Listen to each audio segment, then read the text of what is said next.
Boa noite, igreja. Boa noite. Que bom, né, que vocês estão aqui. Escolheram começar a semana. Ô, Renato, William, baixa um pouquinho. Escolheram começar a semana na casa do Senhor. Como eu digo, né, quando as coisas começam bem, elas tendem a terminar bem. Começando junto com o Senhor, eu não acredito que poderia ser melhor a escolha, na verdade. Hoje nós vamos falar de um personagem bíblico muito conhecido, uma história que realmente é vibrante, incentiva todo cristão a seguir. E esse camarada dessa história de hoje tem um livro que conta a sua história, com 42 capítulos. E o tema dessa noite, eu digo que é um homem chamado Jó. Quero convidar os irmãos a abrir suas Bíblias no livro de Jó, capítulo 1, a partir do versículo 6 até o 12. Nós vamos fazendo algumas leituras e alguns comentários e vamos dando prosseguimento depois do culto. Amém? Amém? Vamos orar então, pedir o auxílio a Deus Espírito Santo. Pai Santo, Deus querido, Todo-Poderoso, que o Senhor mais uma vez possa nos conceder o Deus Espírito Santo, que Ele possa vir a interceder, a nos orientar, dar todo o discernimento da Sua palavra, que a gente possa sair desse momento, Pai, mais fortalecido e mais confiantes no Senhor, porque a Tua palavra é poder. É o que eu te peço e agradeço, no nome santo de Jesus. Amém. E a palavra diz assim: num dia em que os filhos de Deus vieram apresentar-se diante do Senhor, veio também Satanás entre eles. Então o Senhor perguntou a Satanás: de onde você vem? Satanás respondeu ao Senhor: de rodear a terra e passear por ela. E o Senhor disse a Satanás: você reparou no meu servo Jó? Não há ninguém como ele na terra. Ele é um homem íntegro e reto, que teme a Deus e que se desvia do mal. Então Satanás respondeu ao Senhor: será que é sem motivo que Jó teme a Deus? Não é verdade que tu mesmo puseste uma cerca ao redor dele, da sua casa, de tudo que ele tem? Abençoaste a obra de suas mãos, e os seus bens se multiplicaram na terra. Mas estende a tua mão e toca em tudo que ele tem, para ver se não blasfema contra ti na tua face. Então o Senhor disse a Satanás: você pode fazer o que quiser com tudo que ele tem, só não estenda a mão contra ele. Então Satanás saiu da presença do Senhor. Bom, nessa primeira parte, Satanás, como de costume, ele é acusador, né? Ele acusa Deus de várias coisas, né? Primeiro, que ele protege demais a Jó, e por ele proteger demais a Jó e dar muitas bênçãos para Jó, Jó então teme o Senhor, é obediente a Deus, não porque Jó ama o Senhor, mas porque o Senhor abençoa muito a vida de Jó. Então, em forma de retribuir esse amor, Jó também ama a Deus. Então Satanás levanta duas hipóteses, duas teses. A primeira, que ninguém ama mais a Deus do que o dinheiro. E a segunda, que ninguém ama mais a Deus que a sua família. Duas coisas que o homem tem nessa terra, né? Posse e família. Um se apega muito mais ainda com as posses do que a família. Então Satanás levanta essas duas teses. Olha, Senhor, aqui na terra, o homem, ele ama mais o dinheiro do que o Senhor. O homem ama mais a sua família do que o Senhor. Mas no versículo 19 a 22, nós lemos: de repente, eis que se levantou um vento muito forte do lado do deserto e bateu contra os 4 cantos da casa. Ela caiu sobre os jovens e eles morreram. Só eu consegui escapar para trazer a notícia. Então Jó se levantou, rasgou seu manto, rapou a cabeça, prostrou-se em terra e adorou, e disse: nu saí do ventre de minha mãe, e nu voltarei. O Senhor me deu e o Senhor tomou. Bendito seja o nome do Senhor. Em tudo isto, Jó não pecou, nem atribuiu a Deus falta alguma. Então aqui, nós percebemos que tudo que Jó tinha foi tirado. Não só os seus bens materiais, jumentos, cabelos, bois, casa. Não, também os seus filhos, que eram 10, 7 homens e 3 mulheres. E aqui cai por terra a tese de Satanás, que o homem ama mais o dinheiro do que a Deus, pois Jó que provou, independente do que ele tinha, ele amava o Senhor, não pelas bênçãos que recebia, mas por quem Deus é. Da mesma forma, com seus filhos, ele poderia ter blasfemado, ter falado um monte de coisa, mas não, se manteve fiel a Deus. E ao contrário de blasfemar e xingar a Deus, se revoltar contra Deus, viver em negação, ele se prostrou e adorou o Senhor, porque nu saíste do ventre da sua mãe, e nu ele voltará. Assim diz a palavra. Quero convidar os irmãos, capítulo 2, versículos de 1 a 6. Num dia em que os filhos de Deus vieram apresentar-se diante do Senhor, veio também Satanás entre eles, apresentar-se diante do Senhor. Então o Senhor perguntou a Satanás: de onde você vem? Satanás respondeu ao Senhor: de rodear a terra e passear por ela. E o Senhor disse a Satanás: você reparou no meu servo Jó? Não há ninguém como ele na terra. Ele é um homem íntegro e reto, que teme a Deus e se desvia do mal. Ele ainda conserva a sua integridade, embora você me incitasse contra ele para destruí-lo sem motivo. Então Satanás respondeu ao Senhor: pele por pele, um homem não é capaz de dar tudo o que ele tem por sua vida. Mas estenda sua mão e toca nos ossos e na carne dele, para ver se ele não blasfema contra ti na tua face. Então o Senhor disse a Satanás: você pode fazer o que quiser com ele, mas poupe-lhe a vida. Então Satanás saiu da presença do Senhor e feriu Jó com tumores malignos, desde a planta do pé até o alto da cabeça. Agora Satanás levanta uma terceira hipótese. Ninguém ama mais a Deus do que a sua própria vida. Satanás tinha tirado tudo de Jó, seus bens, filhos, destruindo sua família. Jó estava chegando ao fundo do poço, mas ainda faltava alguma coisa. Agora Satanás toca da sola do pé até os pés da cabeça, e Jó então se enche de tumores. Satanás acaba com a sua saúde. E mais uma vez, a palavra do Senhor mostra realmente quem é Jó. No versículo Jó 2, versículos 9 e 10. Então a mulher de Jó disse: você ainda conserva a sua integridade? Amaldiçoe a Deus e morra. Mas Jó respondeu: você fala como uma doida. Temos recebido de Deus o bem, por que não receberíamos também o mal? Em tudo isto, Jó não pecou com seus lábios. Mais uma tese de Satanás que cai por terra. Falou, ele disse que ninguém ama mais a Deus do que a sua própria vida, pois Jó provou que, ao contrário, que Jó ama o Senhor acima de todas as coisas, acima de riqueza, acima da família, acima da mulher, acima dos filhos, acima de sua própria vida. Tem um verso, Mateus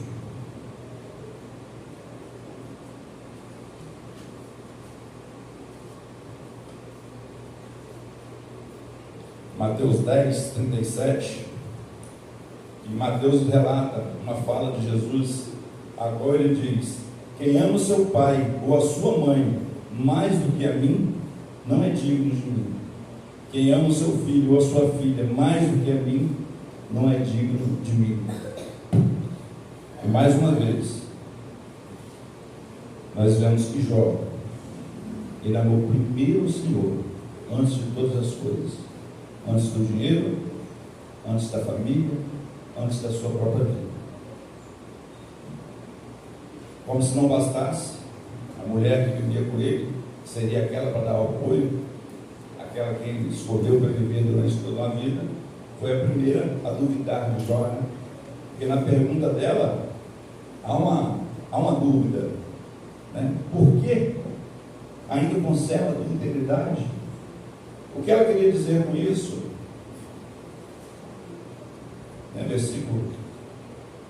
Versículo 9, né? Você ainda conserva a tua integridade? Era como se ela estivesse dizendo assim: Jó, você fez alguma coisa. Não é possível que Deus ia te ferir de tal maneira sem você ter feito nada. A mulher de Jó foi a primeira a desconfiar de Jó. Simplesmente ela não só desconfia, mas fala com ele: amaldiçoa teu Deus e morra. O sofrimento de Jó era muito grande.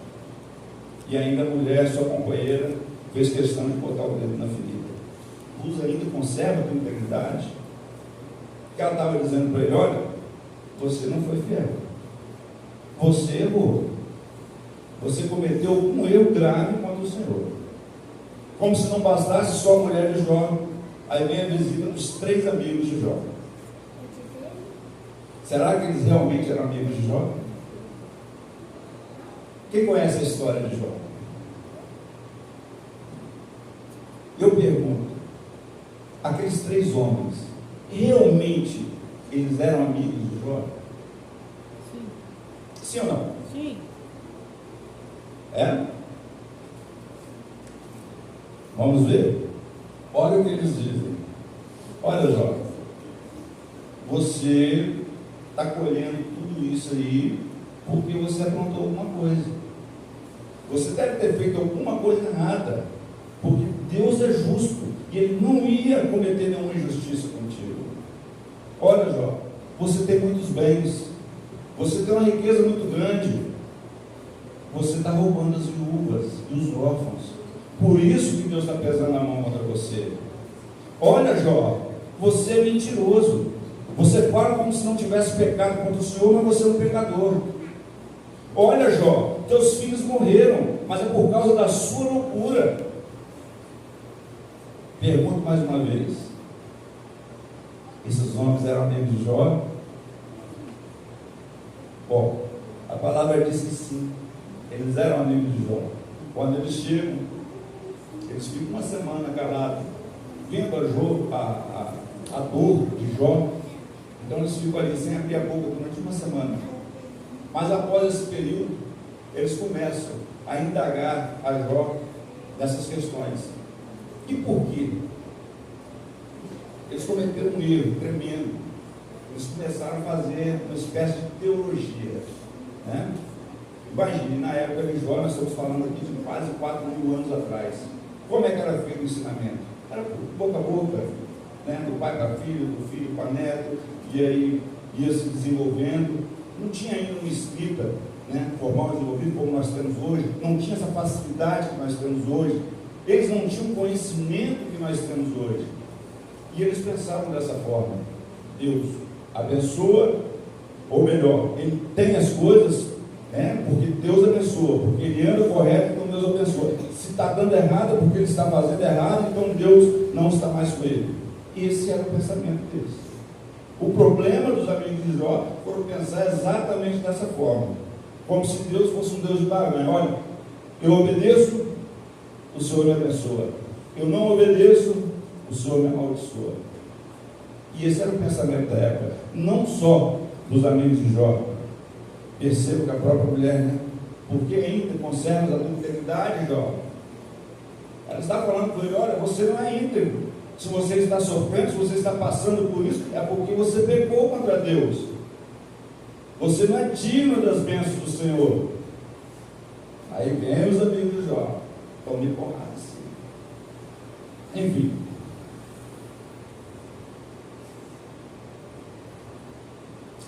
Os amigos de Jó, eles acusaram Jó de tudo, né? Ele era infiel, que Jó era ladrão, mentiroso, louco. Jó estava no fundo do poço. E como se não bastasse, os amigos que eram para consolar, né, botando cada vez mais o dedo na ferida, por também não entender, né, não conhecer profundo quem é Deus, e desconfiarem do seu amigo. E quanto mais Jó estava atolado, mais eles massacravam Jó. Jó estava no fundo do poço. E os amigos dando porrada. Assim na vida, né? Tem vezes que a gente está também em uma situação difícil e, assim como lá no passado, há quase 4.000 anos, não está diferente hoje não. Deu alguma coisa errada, perdeu o emprego? Ah, deve ter feito alguma coisa errada. Opa, acabou o casamento? Ih, tem coisa. O mal das pessoas, o mal dos amigos, às vezes, era querer entender o que se passa na vida do outro, querer fazer julgamentos precipitados. Nós não estamos aqui para julgar ninguém. Os amigos de Jó não estavam lá para julgar Jó, eles tinham que dar apoio, mas não, botando o dedo na ferida, apontando os possíveis defeitos que na verdade não existiam. E Jó estava no fundo do poço. Mas a vantagem de estar no fundo do poço é que não tem mais para onde você ir. Para baixo é terra, para o lado é parede. Eu só posso olhar para um lugar, e é para cima. E quando Jó olha para cima, ele vê a Deus. Ele vê de onde vem o seu socorro.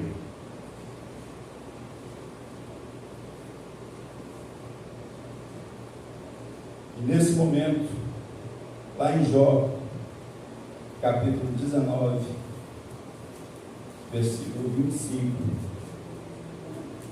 é uma das frases mais lindas desse livro. 19, 25 a 27. Jó 19, versículos 25 a 27. E diz assim: porque eu sei que o meu Redentor vive, e por fim se levantará sobre a terra. Depois, revestido este meu corpo da minha pele, em minha carne verei a Deus.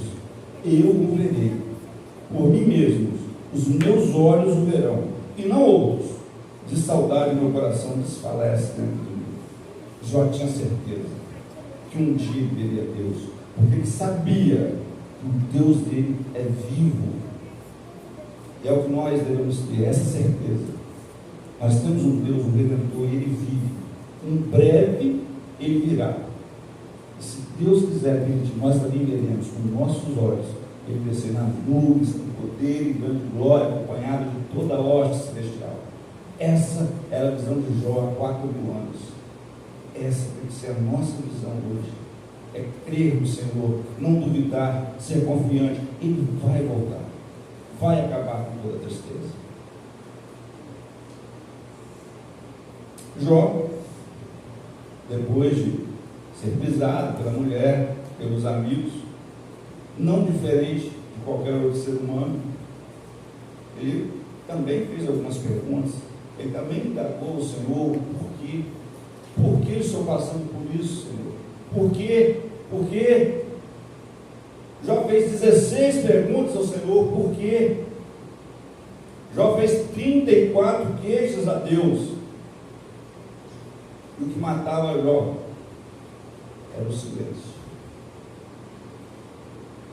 Embora Jó tenha feito 16 perguntas e 34 queixas, Deus permaneceu em silêncio. Mas o capítulo, a partir do capítulo 38, Deus rompe o silêncio. Vamos lá para o capítulo 38.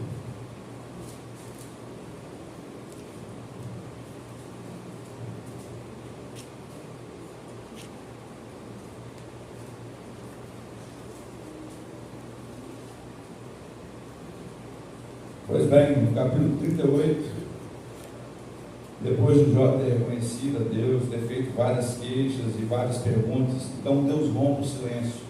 Mas quando Deus rompe o silêncio, Ele não responde nenhuma das 16 perguntas de Jó. Quando Deus rompe o silêncio, Ele não responde nenhuma das 34 queixas de Jó. Quando Deus rompe o silêncio, Deus faz 70 perguntas para Jó. Jó, onde é que você estava quando eu lancei os firmamentos da terra? Onde você estava quando eu fiz o céu, a terra e o mar? Você viu, Jó, os animais eu criei, cada um do seu jeito, com a sua espécie. Onde você estava? De onde veio o vento, Jó? Foram 70 perguntas. Não que o Senhor fizesse respostas, eram perguntas retóricas, era para Jó entender o tamanho que ele era pequeno e o tamanho da grandeza de Deus. O Senhor fez 70 perguntas a Jó para que Jó refletisse quem era Jó e quem é o Senhor, qual é o tamanho de Deus, qual é o tamanho da sua glória. Enfim, capítulo 42, versículos 1 e 2. Então Jó responde ao Senhor e disse: bem sei que tudo podes e nenhum dos seus planos pode ser frustrado. Jó reconheceu.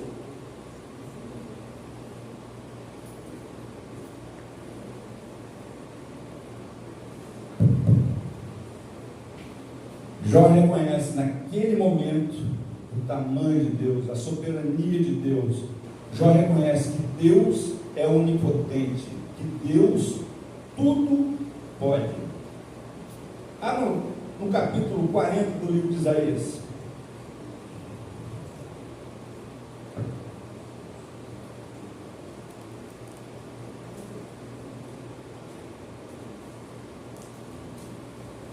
já que estamos falando da soberania de Deus, da majestade de Deus, da onipotência do Senhor, capítulo 40 de Isaías, versículo 12.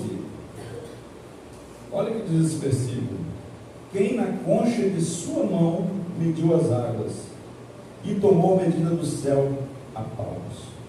Quero parar por aí. Olha o tamanho de Deus. Quem mediu as águas com a concha das tuas mãos? Já tentou imaginar, meu irmão, o tamanho do oceano, dos mares, a distância que é, se juntasse toda a população da terra a balde para tentar medir a quantidade de água que tem, será que seria possível? Mas Deus mediu toda a água na concha das suas mãos, porque o nosso Deus, Ele tudo pode. E o céu? O céu, os cientistas dizem que ele tem uma extensão que, na velocidade da luz, que se aproxima aos 300 mil quilômetros por segundo, para você chegar de uma extremidade a outra do céu, seriam necessários 93 mil anos. Essa é a extensão, segundo os cientistas do céu. Viajando na velocidade da luz, isso quer dizer que eu precisaria 93 mil anos para chegar de uma ponta a outra do céu. É ou não é? Jesus morreu há 2.000 anos atrás. Se ele viajasse na velocidade da luz até o final do céu, ele estaria na esquina ainda, né? Não tinha chegado. Não tinha nem dobrado, ele estava chegando na esquina. Mas Deus tudo pode, porque Ele é poderoso, Ele é onipotente. Versículo 26, Isaías 40, diz o seguinte: levante os olhos para o alto e vejam quem criou essas coisas, aquele que faz sair seu exército de estrelas, todas bem contadas, as quais Ele chama pelo nome, por ser Ele grande em força e forte em poder, nenhuma só vem a faltar. Os cientistas dizem que as estrelas do céu, se juntassem todas as areias de mar, de praia, não daria a quantidade de estrelas que tem no céu. Olha só, já tentou imaginar, meu irmão, você pegar um punhadinho de areia, chegar dentro de casa, jogar na cerâmica, em cima da mesa, e tentar contar quantos grãozinhos de areia tem ali? E a quantidade que tem de estrelas no céu é muito maior que todos os grãos de areia de todo o mar, de toda a praia. E ainda assim, a quantidade de estrelas é muito maior. E Deus conhece todas pelo nome. E quando Ele chama, nenhuma vem a faltar, porque Ele é grande em poder e força. Esse é o nosso Deus. É onipotente, é o Deus que tudo pode.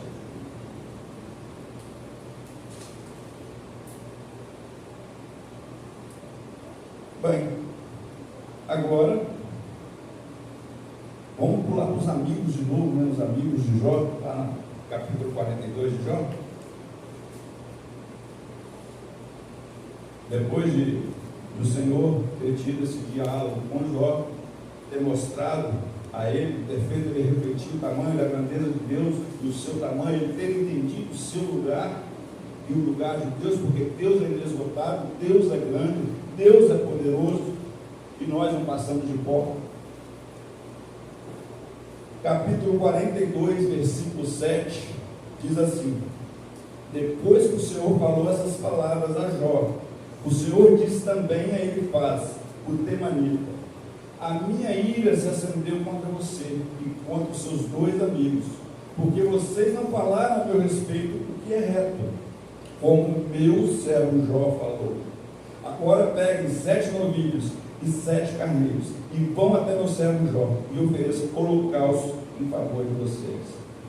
Mais uma vez voltamos aqui com os amigos de Jó. Isso serve para a gente, né? Tem gente que gosta de ficar tomando conta da vida dos outros, ficar contando defeito, achando que o que está acontecendo na vida alheia é porque a pessoa é culpada, porque a pessoa fez alguma coisa errada, e esquece de olhar para ele mesmo. Não é assim que funciona. Quem sabe a quentura do fogo é a tampa da panela. Mas nós temos esse mau costume, isso é do ser humano. Ficar apontando defeito, achando que a vida da pessoa está ruim, é porque ela está fazendo coisa errada. E não é isso que a palavra está dizendo. O próprio Senhor disse para eles: olha, vocês fizeram coisa errada, vocês estão julgando o que vocês não conhecem. Vocês não falaram o que é reto a meu respeito, nem o que é para fazer com o teu próximo. Não é assim que funciona. Ei, se arrependa. Pega os animais, leva, vamos fazer o holocausto. O meu servo Jó vai orar por vocês, para que a minha ira não se estenda até vocês.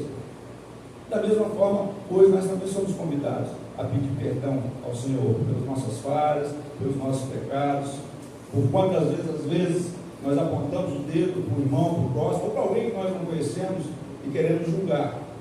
Nós não sabemos o que essa pessoa, o que esse irmão, o que esse indivíduo está passando. A gente não sabe cada um que passa dentro de casa. Isso é particular. É como eu falei, nós não temos que julgar. Ou a gente estende a mão, ou a gente apoia, como irmão, como igreja, como seres humanos, como pessoas que amamos umas às outras, ou então nós não apontamos o dedo, nós não cutucamos a ferida, não fazemos pré-julgamentos. Isso não compete a nós. Não é isso. O entendimento não é esse. Nós temos que ajudar, nos fortalecer, irmãos. Não ficar tentando adivinhar o que está dando errado na vida do outro e criticando. É a mesma coisa aqui, é o que está acontecendo, os amigos de Jó. Começaram a fazer teologia, e hoje está assim, né?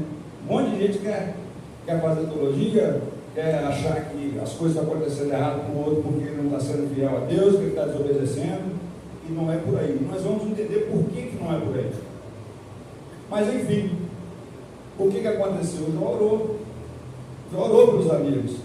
Olha o versículo 10 do capítulo 42. O Senhor restaurou a sorte de Jó, quando este orou pelos seus amigos. E o Senhor lhe deu o dobro, tudo que ele tinha tido antes. Então vieram de todos os seus irmãos, todas as suas irmãs, e todos que haviam conhecido antes, e comeram com ele em sua casa, e se condoeram com ele, e o consolaram por todo o mal que o Senhor tinha enviado sobre ele. E cada um lhe deu dinheiro e um anel de ouro. Perceba que quando Jó ora pelos amigos, então o Senhor começa a restaurar a vida dele. E a primeira restauração são as amizades. Família, né? Ali, os conhecidos, né? Que fazem parte do convívio de Jó. Então, aqui há um ensinamento muito importante, né? Por mais que às vezes a gente se magoe com as pessoas que estão ao nosso redor, nós temos que entender que muitas vezes, assim como nós, né, ninguém é perfeito e todo mundo erra, todo mundo é passivo de erro, e nós não estamos aqui para julgar e nem condenar ninguém. E o que podemos fazer é orar uns pelos outros. E quando Jó orou pelos seus amigos, né, Deus então mudou a sorte de Jó. Que maravilha, que Deus maravilhoso que nós temos. Então a primeira coisa que foi restaurada na vida de Jó, segundo essa palavra, foi o ciclo de amizade, né? Aqueles que outrora os abandonaram, agora estavam indo à sua casa, se condoessem com ele da sua dor, né, e o ajudando. versículo 12. Isaías 42, versículo 12. O Senhor abençoou o último estado de Jó mais que o primeiro. Quantas ovelhas Jó tinha? 7.000, né? Quantos agora ele tem? 14. Quantos camelos Jó tinha? 3.000. Agora ele tem 6.000. Quantas juntas de boi Jó tinha? 500. Quantos agora Deus restituiu? 1.000. Deus deu de novo, sim ou não? Deus não deu? Deus falou, Deus cumpriu. Versículo 13 diz assim: também teve outros 7 filhos e 3 filhas. Então, primeiro, o Senhor restaura a riqueza de Jó. Tudo que ele teve, que ele tinha, Deus agora dá em dobro. Então, Deus restaura os amigos, Deus restaura a riqueza, e agora no versículo 13, diz que Deus restaura a família. Agora você imagina, hein? Jó estava lá na lama, no fundo do poço, raspando o corpo com um caco de vidro, jogado as traças, não dormia direito, porque se contorcia em dor, cheio de tumores. A mulher dizendo para ele: ei, ainda conserva a tua integridade, seu mentiroso. Amaldiçoa Deus, morre. E agora? Jó com o dobro das coisas que ele tinha. Ele já era o homem mais rico do Oriente, é o que diz a palavra. Agora se tornou muito mais. Já parou para imaginar isso aí, meu irmão? Se fosse hoje? Ah, é, né? Quer dizer que na hora que eu estava na pior, você queria que eu morresse? Que legal, hein? De repente, agora que Jó está rico, por ele dizer: olha, agora eu não quero nada contigo mais não, segue tua vida, porque na hora que eu precisei, você não me apoiou. Já poderia ter feito isso, poderia ou não poderia? Mas não. A palavra do Senhor diz que Deus restaurou Jó, e quando Deus restaura, Ele restaura por completo. Deus transformou o coração da mulher de Jó, Deus devolveu a saúde a Jó, e Deus disse que daria tudo em dobro a Jó. E muita gente aqui pensa o seguinte: quantas vezes já ouvi falar, né? Tenho certeza que vocês também. Poxa, ele tinha as ovelhas, foi dado em dobro, tinha os bois, foi dado em dobro, tinha os camelos, foi dado em dobro, mas os filhos, a palavra está dizendo que nasceram só mais 7 filhos e mais 3 filhos. Vamos analisar. Quando nós pegamos o capítulo 1, versículo 1 a 3, fala dos bens de Jó e dos filhos. Ele tinha 7 filhos e 3 filhos. Morreram. O pensamento é: se Deus vai dar em dobro, quantos filhos eu vou ter agora? Seriam 20. É o pensamento de todo mundo. Mas a palavra do Senhor é perfeita. Nós temos uma promessa de ressurreição, uma promessa de vida eterna. O Senhor prometeu a Jó devolver tudo que ele tinha em dobro. Então o Senhor deu mais 10 filhos para ele, mais 7 homens. Ele já tinha 7, morreram. Mais 3 mulheres, que também morreram. Então agora Deus restaura mais 7 filhos homens e 3 mulheres. E por que agora em dobro? Porque na eternidade, eles que morreram, eles vão ressuscitar. Porque é essa a promessa de Deus. Então os filhos de Jó, aqueles que se perderam, não se perderam, eles só estão esperando o dia do Senhor. E é essa a promessa que Deus tem na nossa vida de restauração. Porque o que Deus fala, Ele cumpre. Porque Ele é onipotente. Porque Deus tudo pode. Mas nessa noite, amados, algumas lições nós podemos tirar do livro de Jó. Bom, e talvez eu queira começar pela última, né? Quando o Senhor restaura a sua família. É difícil falar de família, né? É um tema delicado. Mas, segundo o texto, né, tudo foi tirado de Jó. Perdeu seus bens, seus filhos, sua saúde, mas a sua mulher continuou. E por que Satanás não tirou a sua mulher? Por que Satanás também não arrastou ela, não matou? Qual o problema? Por que a mulher continuou? A própria palavra do Senhor vai nos dar direção. Abra lá em Mateus 19. Mateus 19, versículo 6.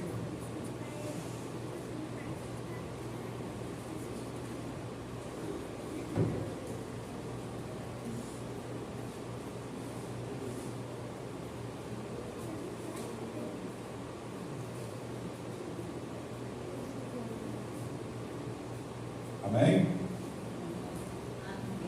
Mateus 19, versículo 6 diz assim: de modo que já não são mais dois, porém uma só carne. Portanto, que ninguém separe o que Deus juntou. Eu quero dizer para você, meu irmão, nessa noite, você que é casado, você que é sua mulher, sua esposa, não se preocupe, porque Satanás não tem poder para poder tirar aquilo que Deus juntou. E é por isso que ele diz que nenhum homem separe aquilo que Deus juntou, porque está na mão de cada um de nós. O inimigo não tem poder sobre a sua família. O problema são as decisões que nós tomamos. Muitas vezes, por não estarmos bem, por alguma dificuldade, por algum embaraço da vida, cometemos erros, passamos por dificuldades. Mas isso não quer dizer que não possa ser perdoado, que não possa ser resolvido. Porque o que Deus juntou, o homem não separa, muito menos o inimigo. Então que a gente conserve a família que a gente tem, que a gente aprenda a perdoar, saber que todos nós temos defeitos, e agora não somos mais dois, porque somos casados, somos um só. A dor da minha esposa é minha dor, a felicidade dela também é minha. Então que sejamos assim, um para o outro, como uma só pessoa. É isso que Deus ensina. E essa é a lição, uma das lições que nós temos aqui no livro de Jó. Outra lição muito importante é a respeito de justiça. Afinal de contas, quem era Jó, né? O próprio Senhor define Jó, capítulo 1, versículo 8. Vamos lá? Olha o que o Senhor diz de Jó. E o Senhor disse a Satanás: você reparou no meu servo Jó? Não há ninguém como ele na terra. Ele é um homem íntegro e reto, que teme a Deus e se desvia do mal. O Senhor não está elogiando Jó, o Senhor está dizendo quem é Jó. O Senhor não precisa elogiar ninguém, o Senhor está constatando, ele é assim. Aí eu pergunto, por que justiça? Se Jó era tudo isso, por que ele passou por tanta dificuldade? E aqui nós podemos ter a certeza que nessa terra, nesse mundo que nós vivemos, não há justiça. A tendência é piorar, meu irmão. Aqui não tem justiça, nós estamos num mundo que já não é nosso. A palavra diz, já és do maligno. Porque a intenção de Satanás, assim como fez com Jó, é essa: é roubar, matar, é destruir. Não tem justiça nesse mundo. Então nós temos que ter a certeza, não é porque você é um cristão, não é porque você está aqui no banco de igreja, que você não vai passar por dificuldade, por dores, por aflições. Não, o mundo não é justo. E não é porque você é um servo de Deus, que você crê no Senhor, que não vai acontecer com você. Olha o exemplo de Jó. Não foi homem que falou de Jó, foi o próprio Deus, o homem reto, íntegro, temente a Deus, que se desvia do mal. É o Senhor quem diz. E ainda assim, olha o que aconteceu com Jó. Existe justiça nesse mundo? Não. Não existe justiça. Mas nós temos uma promessa de um reino que está por vir, o reino da glória. E quando esse reino for instituído, jamais ele terá fim. Esse reino é o reino de justiça.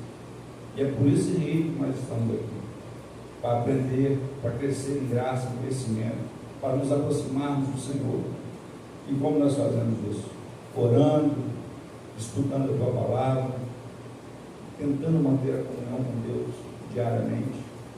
Olha, quero ressaltar um aspecto muito importante aqui. Deixa eu ver se é no versículo. Só um minuto.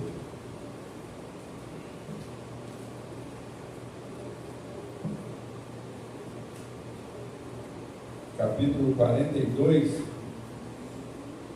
de Jó.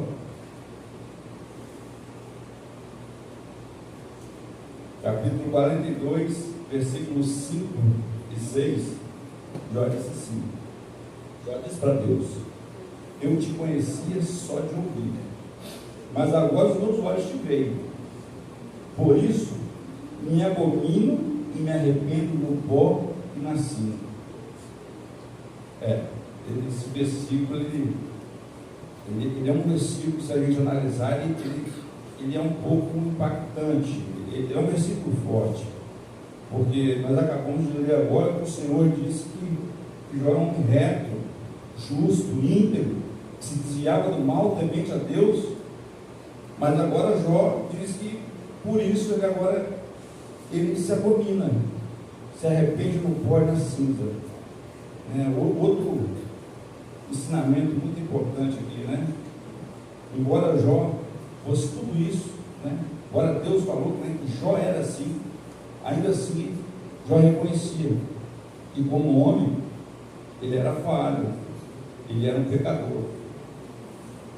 E aqui eu digo o seguinte, quanto mais nós nos aproximamos de Deus, mais a gente tem a tendência de reconhecer que nós somos falhos. E por menor que seja os nossos erros, quanto mais perto de Deus nós estamos, nós sabemos que aquilo vai se tornando grande, aquilo incomoda, aquilo gera tristeza, e aquilo traz um incômodo, porque o verdadeiro arrependimento, ele é assim. Nós estamos aqui falando de tamanho de pecado, grande ou pequeno. O fato de você estar junto com Deus, independente qual seja o seu pecado, isso faz você se entristecer, porque você sabe que você não é digno de nada daquilo, mas você reconhece que tem um Deus que te ama, que te perdoa, você reconhece que está debaixo de sua graça, mas só pode ter esse tipo de reconhecimento aquele que está próximo de Deus, porque quando nós nos afastamos de Deus, aquelas coisinhas bobas, que a gente julga ser boa, isso não tem importância, posso continuar fazendo dessa forma, e aqui eu não vou nem ficar citando muita coisa não para não prolongar, mas é bem assim que acontece, Existem aqui uns pecadinhos acariciados, aqueles que a gente deixa guardadinho dentro de casa, dentro da gaveta, parece que é só chegar em casa e a gente abre a gaveta e, você está aqui, Mas quando a gente realmente se arrepende, o arrependimento genuíno, quando realmente a gente se aproxima do Senhor, a gente tem essa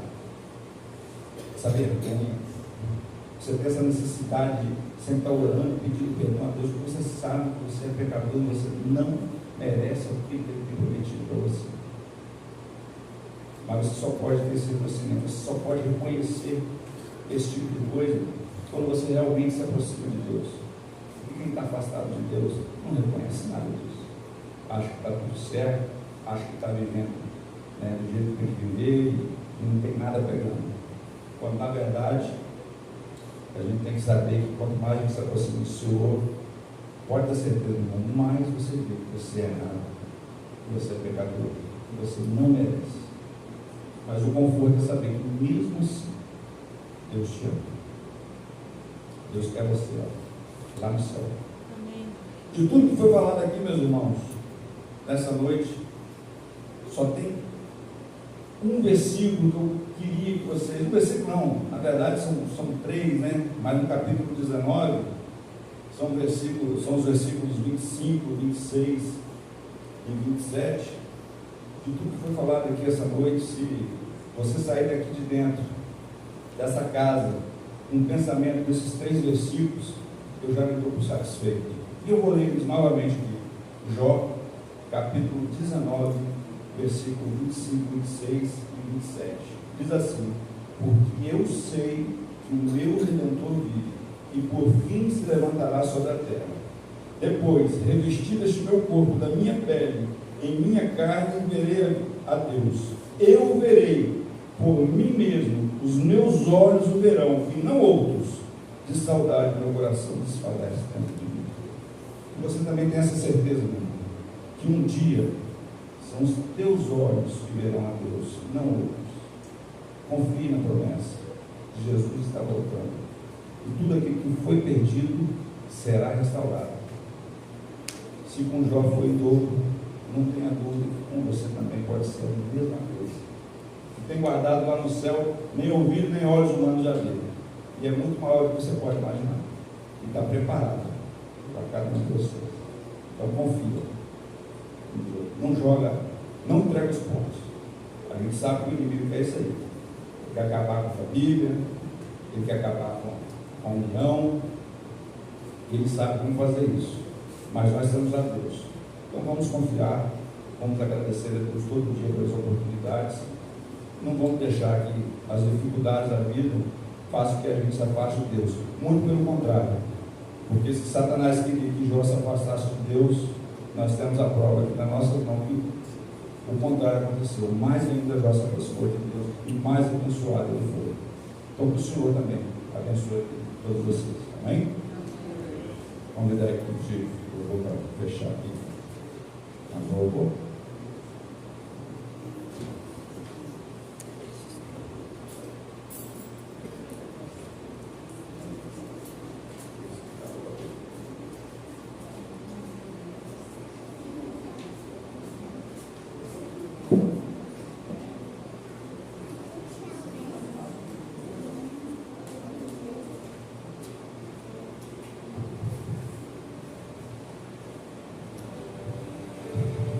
Vamos ficar de pé.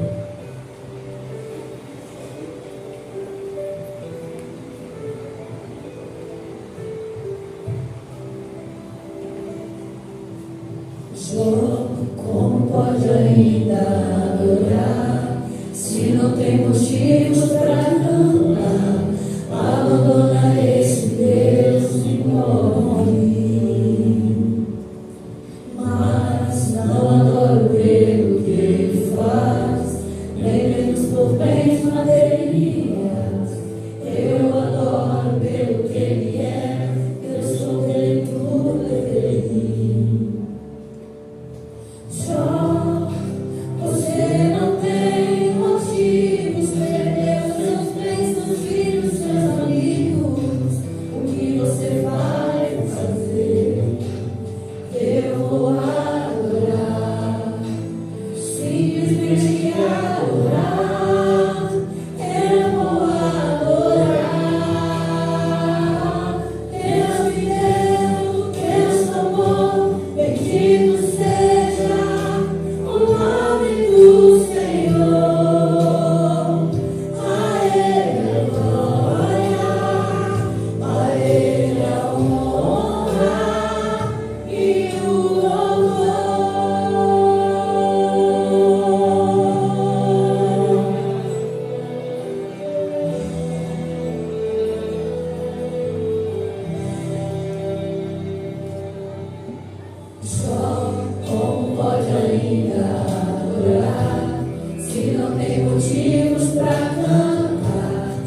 Deus, toda honra, todo louvor, toda glória, hoje para todo sempre. Amém. Feche teus olhos, meu irmão.